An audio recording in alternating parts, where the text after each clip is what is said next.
Vermintide 2. Is it worth a buy, guys? Is it? Let's read the words of the developer. The sequel to the critically stolen the critically acclaimed Vermintide is a visually stunning and groundbreaking melee action game pushing the boundaries of the first-person co-op genre. Join the fight now. Yes guys, it's Vermintide 2, and no, I'm not going to start comparing it to Left 4 Dead. I did all that with Vermintide 1. I wasn't a fan of Vermintide 1, I thought it was just a blatant rip-off of Left 4 Dead. But I've done that one, I'm not going to do that with Vermintide 2, so we all know that it's kind of Left 4 Dead-y. But this has a whole lot more than Left 4 Dead, so I'm over that. Let's talk about the main differences, first of all, between Vermintide 1 and Vermintide 2. Because they both look very, very similar games. They both use the same engine, and the gameplay is pretty much identical. However, there are quite a few pretty big changes between the two. This isn't just like an add-on or a DLC. This is its own standalone game, and the reason for that is the chaos have ended. They appear as they look like Vikings, to be honest, huge armoured things, and they're pretty tough. They look great, but they can hand you your arse on the end of an axe quite easily if you don't know what you're doing. Like me, for example. Also, each character now has 3 careers. Now, what I mean by careers is it's kind of like a subclass of the character that you are. So, first of all, let's talk about the 5 different characters that you can choose from when you play in the game. So here's the different classes in Vermintide 2. You've got the Mercenary, and you can see they're locked here. I haven't played the Mercenary much, so these are 2 locked. You've got the Huntsman and the Foot Knight, and it tells you the different abilities. Each subclass has a passive ability and a career skill, which is like a special move that takes quite a while to recharge up. You've also got the Dwarf, who has a Ironbreaker subclass and a Slayer, and you can see the different skills that he gets with that. You've then got the Elf, the Archer, who's got like a rogue class. You've got the Handmaiden and the Shade, which is kind of like a rogue class, and you can see her passive and her career skill. You've then got the Witch Hunter Captain, who has the Bounty Hunter and the Zealot, and again you can see the different abilities that they get. Then you've got the Battle Wizard, which is the class that I'm using, and that has the Pyromancer and the Unchained, and again you can see the different abilities that one has. Each class has pretty much a melee attack and a ranged attack. Some classes are more ranged than melee, and some classes are more melee than ranged, I guess. But each class, I believe, does have a ranged option. For me, for example, as the Battle Wizard or Pyromancer, that's kind of like a mage class. Obviously, my ranged is my damage dealing ability, but the ranged class will either require ammo. Obviously, the mage doesn't need ammo, but the archery classes and the gun classes, they need ammo, and there's random ammo drops around the actual level. As for the mage, who uses it's like a mana, but you don't have a mana bar.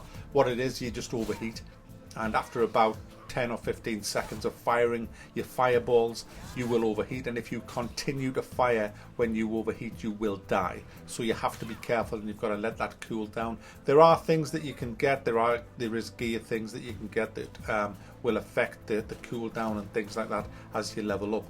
Also, while we're talking about the differences between the two, Vermintide 1 and 2, the loot system is completely different in this. We have loot crates, but before you all go crazy, these are totally in-game loot crates. You can't buy any of these loot crates for money. Now, I still don't like loot crates, and I'll tell you why. It's because it's all random shit that you get, which doesn't make you feel like you're progressing in any particular direction. It's all just, you do a quest, you do it to the end, you finish it, you kill the boss or whatever.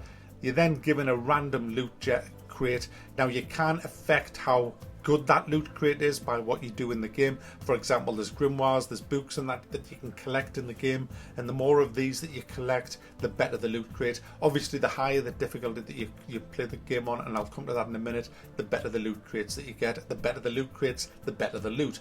But it's still all random, and you can quite easily end up with a whole load of shite that you get out of your loot crates that you just don't need, and that's a bummer. But what you can do with that is you can break it down. It's a bit like in World of Warcraft, you disenchant things. You just break it up and salvage the weapons or the trinkets, because you have you don't have like a whole load of armor that you can put on, but you have a melee weapon, you have a ranged weapon, you have a trinket, you can have a ring, you can have a necklace, and things like that. So you have about 5 pieces that you can wear that will have stats, and they range in different rarity from white through to red, I believe.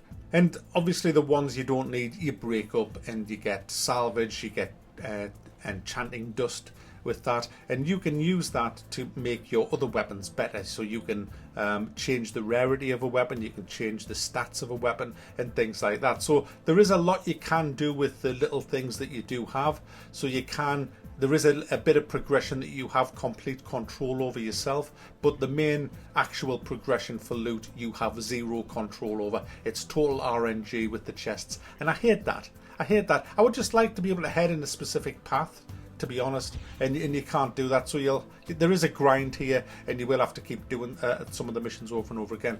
There's also talents for your different characters as well. There's 15 talents to choose from, but you can only have 5 active at any one time. You can also spec out of them anytime you like by just selecting a different talent.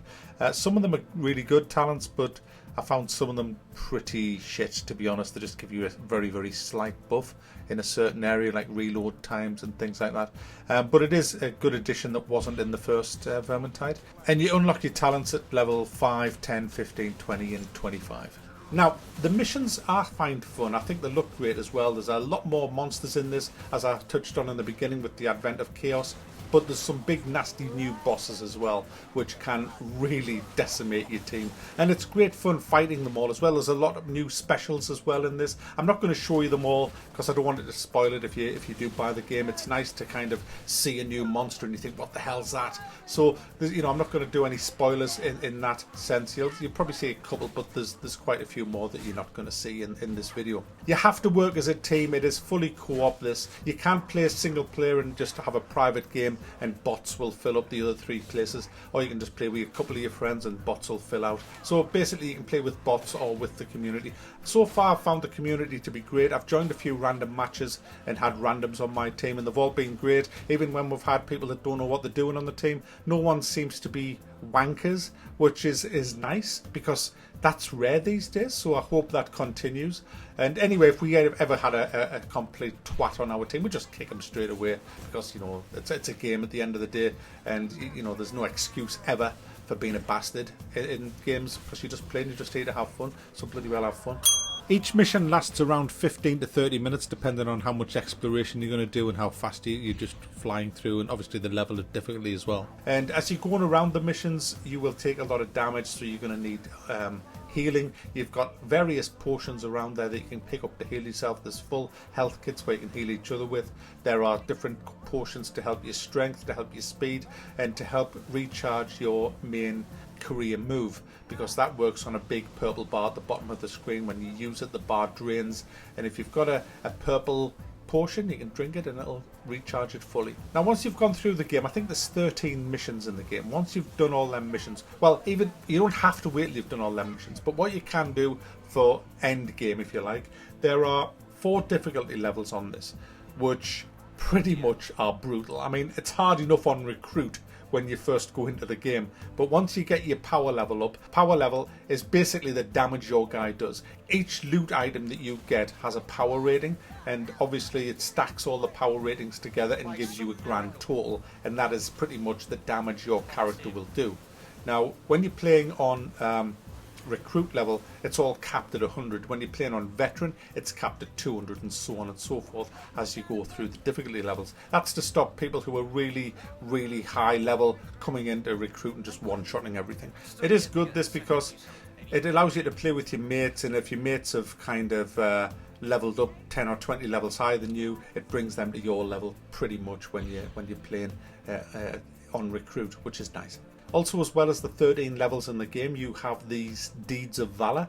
Now, basically what them are, they're for different levels of difficulty in the game, and they will change the way the enemies spawn. For example, One of them is its special spawn at a much higher frequency and in larger numbers. And if you manage to still do the level while that Deed of Valor is running, you will get a crate, a special crate, a better crate than what you would have if you weren't doing a Deed of Valor. So once you've kind of got a few levels under your belt, you know your character, and you've got a half decent team, then it's worth doing the Deeds of Valor to get even better random loot. Overall, guys, I do like the game. It's £20. I mean, it's not a full price AAA game, but it's going to give you hours and hours of fun. If you like Left 4 Dead, or if you like the first Vermintide, then it's pretty much a no-brainer, this, because it's 4-player co-op fun with a whole load of new monsters, weapons, classes, and it's just got great levels. I really do enjoy it. I'm quite shocked that I like it, because I didn't like the first one at all. But this one is a really good game. I'm not saying the first one is a really bad game, but if this had been the first game, I would have liked it. But there wasn't enough for me in Vermintide 1. There wasn't enough difference between that and Left 4 Dead. And let's be honest, Left 4 Dead had versus mode as well. So it just didn't cut it for me. I would still like to see versus mode come into this type of game, because I think it would be hilarious. But, you know, at the end of the day, it's great as co-op, and I do think it's a much better game than Vermintide 1. So there you go, guys. Vermintide 2 is getting the big thumb up from moi. Shit, was that French?